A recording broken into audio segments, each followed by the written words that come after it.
Pew, pew, pew.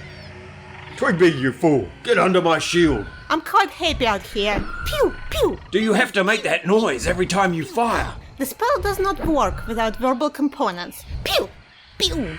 That can't be the right sound. Are you even hitting them? Why would I hit them, Darn? They're living creatures. They're corrupted monsters, you damn tree-hugging elf! Well, maybe if they had more hugs, they would be less corrupted. Did you think about that? I think it's your light that keeps attracting them. Oh great, now here come the crocs. So that was Dern and Twigby, dealing with a challenge found within the Swamp of Souls. It's an adventure I'm writing and illustrating. And that's one of the many little mini challenges that are going to be scattered throughout the swamp. I'm going to talk more about that challenge in detail, but first I want to talk about challenges in general. They're one of my favourite things in role-playing games because I think it stretches your creativity like no other exercise can do. Also, I'm going to tell you about a few of the challenges I threw at my party in older campaigns and how they totally outsmarted me and turned what I thought was going to be a difficult situation into a relatively easy one. And if you want to see how Lena made the Dern and Twigby episode in VR, check out her link below. It's really interesting. We use it to visualize a scene, create maps from, and fly through to get an idea of the space. And for a fun fact, I've spent the last year having this microphone facing the wrong way, so I've turned it around, and hopefully that's going to sort out my audio a bit more. That was fun to find out. Okay, so my theory is solving problems in role-playing games stretches your creativity like no other exercise out there. I mean, think about it. First, you're going to be facing a problem, be it an encounter, a challenge, a monster that you've never had to deal with in real life. Possibly no one's ever had to deal with this exact situation. And two, they get to approach it with all sorts of crazy, out-of-the-box options, all sorts of skills, abilities, magic items, and spells that they have. And they need to coordinate this with a whole bunch of other people with crazy abilities, with an almost infinite range of combinations. This really stretches your divergent thinking, your ability to come up with more than just one solution, multiple approaches to a problem. And then three, on top of that, they need to look at it from a totally different perspective to their own real-life place in the world. They need to put themselves in someone else's shoes. Like that retail banker suddenly needs to think how a dwarven barbarian would approach this. And that catwalk model. All those catwalk models playing D&D will need to suddenly think how a goblin street kid born in a pirate shantytown would approach this problem. And finally, number 4, they need to adjust their plan on the fly under pressure as the dice make sure nothing is guaranteed. Things will change and they need to adapt. And I think that's why role-playing games are some of the best creativity exercises you can find out there. And as a GM, you don't need to limit your players and have them just trying to guess what your solution is, the thing you came up with that will solve this problem. You've got to throw it at them and let them create the solution. And that's great because as a GM, that means you've got to be creative too, able to adjust and adapt to what your party comes up with. You've got to determine the difficulty and the consequences of their actions. Not only short term for this challenge, but whether that rolls on to further consequences in the long term. And this is the difference between GM-driven storytelling and player-driven storytelling. I think a lot of the old school adventures were very GM-driven storytelling, where the GM already knows the solution to the problem and the players are just basically trying to guess what the GM wants them to do. Like in this encounter in the Tomb of Horrors. Spoilers ahead, if you're a player, maybe avoid this section, but this is what it says in one of the rooms in the Tomb of Horrors. The small room holds what appears to be a statue of a gargoyle, 8 feet tall with 4 arms. One of the arms is broken off and lies on the floor, in front of the statue. And in the GM notes, no amount of fooling around with the broken arm will enable it to be replaced, and the statue will do nothing at all meanwhile. So a close look at the open and outstretched hands of the statue will show that a large gem will fit into a carved depression in each of these 3 remaining hands, while the broken one has no such concavity. If 3 large gems of any sort are placed within the hands, the stony digits will close and crush them into a powder, dump the remains on the floor, and return to their normal positions. If this process is repeated until 10 gems or more are crushed, a magic mouth spell is triggered and speaks the following words. Your sacrifice was not in vain. Look to the 4th to find your gain. And as these words are uttered, an invisible gem of seeing will come into being in the palm of the broken off arm. So I don't think anyone would keep sticking gems into a statue's hand after it keeps crushing them, unless the player had cheated and had inside knowledge that this is what you do. And on top of that, there's also this little bit added on. The gem must be found, and the character doing so will need to wipe it free of a magical substance before it can be seen or used. Note that if the arm is carelessly moved, the gem will fall out and roll away. See invisibility or any other sort of searching except by careful feeling will be useless. Now, I don't like how they say the only way to find the drop gem is to feel around for it, and casting See Invisible doesn't work. I think that's the smart move, and instead you let them waste a spell slot doing something that should have worked by its very definition, just because the challenge calls for only one possible solution, and it's a pretty mundane, boring solution.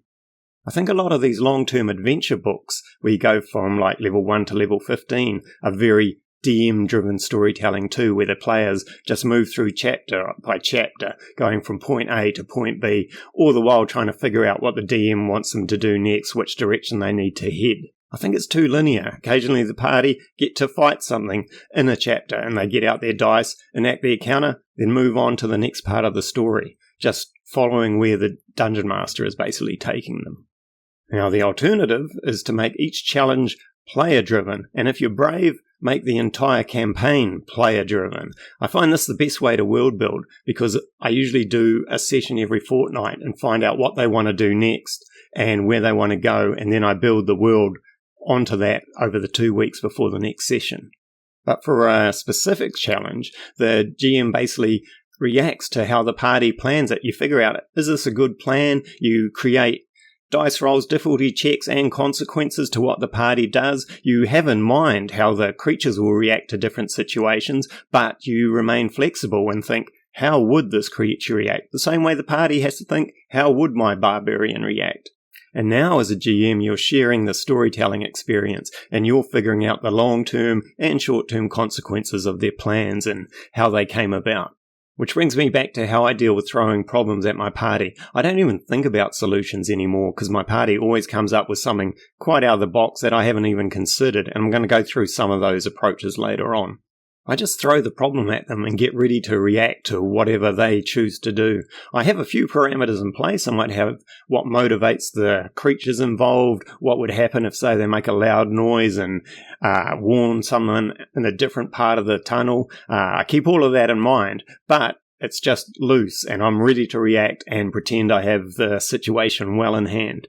For example, here's a recent challenge I had set my party. They had just found the lost tomb of Husker Toll, a frost giant warlord who fell in an old war, but his body was hidden away by his champions. There are still 3 champions who stand over him to this day, all with different abilities. There's one that's a giant werebear who can rage and summon snowstorms around him. One wears a cloak of chains and uses giant chains as whips, and the third is like a disease-ridden dark mage. The other problem in this encounter, something the players cause in another player-driven section of the campaign, is another big bad has recently risen. He's an immortal necromancer known as the Bone Lord, who can raise all the dead in a 3k radius around him, and he senses the power of this dead warlord, and is trying to call him to his service. So the 3 frost giant champions are deep in a meditative ritual to ward off the influence of the Bone Lord, all standing in a trance-like state. So long story short, the players need to destroy the 3 champions to claim the sought-after tomb of Husker Toll, but killing them will break the suppression ritual, and the huge mummified skeleton of Husker Toll will rise to serve the Bone Lord, and the party will then probably have to face this huge undead warlord after taking a beating from the 3 champions. So the first problem they face is which champion will they target first? Because they might get a huge surprise round on that one, but the commotion will then wake the other 2, and they'll have to deal with maybe 1 badly wounded and 2 all-powerful champions. But they didn't actually bother with that. Instead, they cast silence on their target, which was the werebear, because they didn't want him to rage, took him down fast silently. Luckily, the paladin in the group crit twice, I believe, and poured all of his divine smites into that. And when he fell, in utter silence, the other 2 weren't awakened. Then the party cast silence again on the next one. Same thing. This one did manage to break out of the silence and warn the other, but by then it was too late. That one was almost dead. And then the disease-ridden mage, who was basically a glass cannon, had to face this pretty powerful adventuring party and got burned down quickly as well. And when they realised they were breaking up a ritual that protected the giant warlord skeleton from turning undead, the cleric just cast gentle repose on him, which effectively passed the warlord's soul onto the cleric's deity, which happened to be the Raven Queen. So they hardly took a hit and didn't even have to fight the toughest frost giant of them all. And when I drew this up, I was actually worried about TPKing the party. And so I guess the question is, do you rob the party of this epic fight because they've come up with a pretty simple solution, or do you reward the party and make the fight way easier than it was actually planned out to be? And I say, of course you reward the party. There's nothing worse than being a player and thinking your decisions or plans don't matter and the DM is just going to discount them all and say, no, that doesn't work, or he is immune to silence or something, and you're going to have this fight no matter what, and it's going to be how I want it to be. And if anything, I recommend making these bigger boss encounters tougher than the party can handle, so they need to come up with a clever plan to negate this power that this creature has. I mean, when you play Baldur's Gate 3, you have to do that all the time. You can't just keep charging into encounters doing straight-up fights. You figure out tactics and ways to nullify the situation. I've got another example of making the encounter way harder than the party can handle, and then I've got their solution which turned it into another easy battle. But I'm going to leave that at the end of the episode for you guys who are interested in hearing more of my stories. But let's get into the Swamp of Souls challenge and how I constructed it. It's called the Screaming Seeds challenge. And I'm aiming to have lots of these challenges found throughout the swamp so the GM can just sprinkle them in and throw them at the party as they keep crafting their story.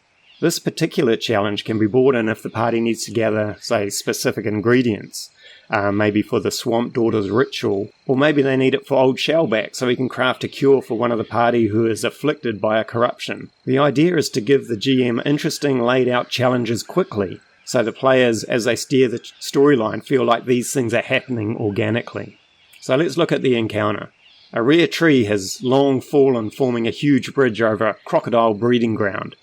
Unfortunately, the seeds, the fruits that the party is after, sit on an island that is built up where the top of the tree fell. The tree clings to life and there are huge wicker nests that are stretched between its branches, and birds seem to flit amongst them.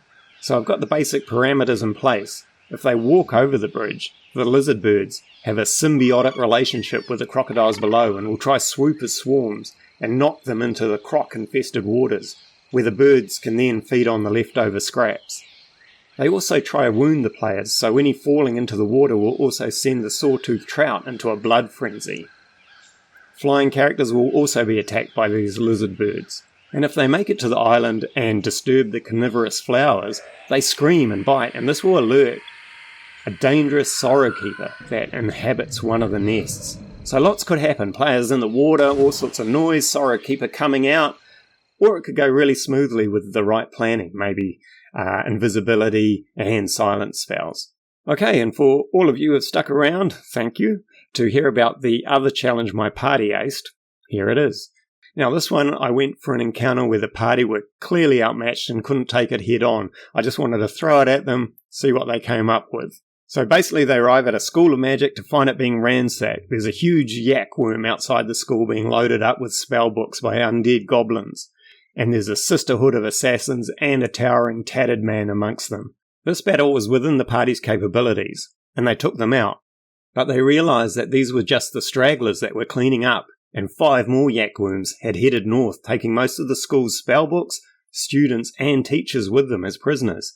Basically a huge slaver convoy comprising of over 100 undead goblin archers, 5 tattered men, which were these sort of puppeteers of the archers, and 1 very powerful rival mage. The yakworm in the middle had cages strapped over its back, holding the cuffed and gagged mages from the school. The rival mage rode out in front. So I have no idea how they're going to rescue them, and thought it might be a drawn-out affair of hit-and-run guerrilla tactics over several sessions, or they track them to where they are taking the prisoners and perhaps try rescue them from there. But no, instead the druid chatted to the yakworm that had been left behind, befriended it, and then asked it to wander back amongst its own kind and tell them to scatter in every direction, while sending the one with the prisoners south back to the party.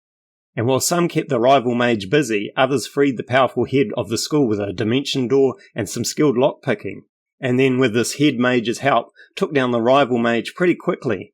And then they mopped up the other slavers who had scattered in all different directions, now with a released school of mages, and they took them out all over one night.